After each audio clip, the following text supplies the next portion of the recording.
Ang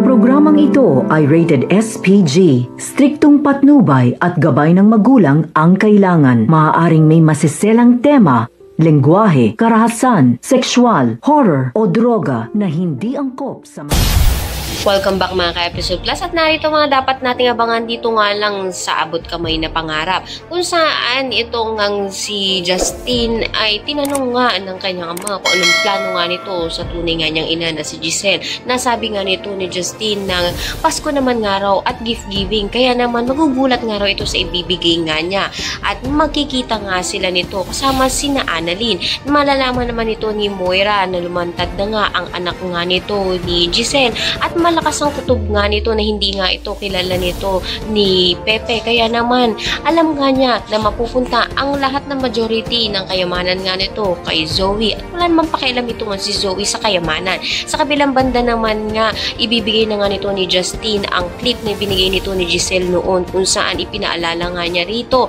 na nagpakilala nga dati ito sa kanya bilang Tita Giselle. Mahihirapan nga ito nga si Giselle upang makuha nga muli ang loob nga ng kanyang anak dahil na nga rin sa sama na nararamdaman nga nito sa kanya. Kaya naman pakatutukan pa natin ang mga susunod na kabanata. Maraming salamat sa inyo.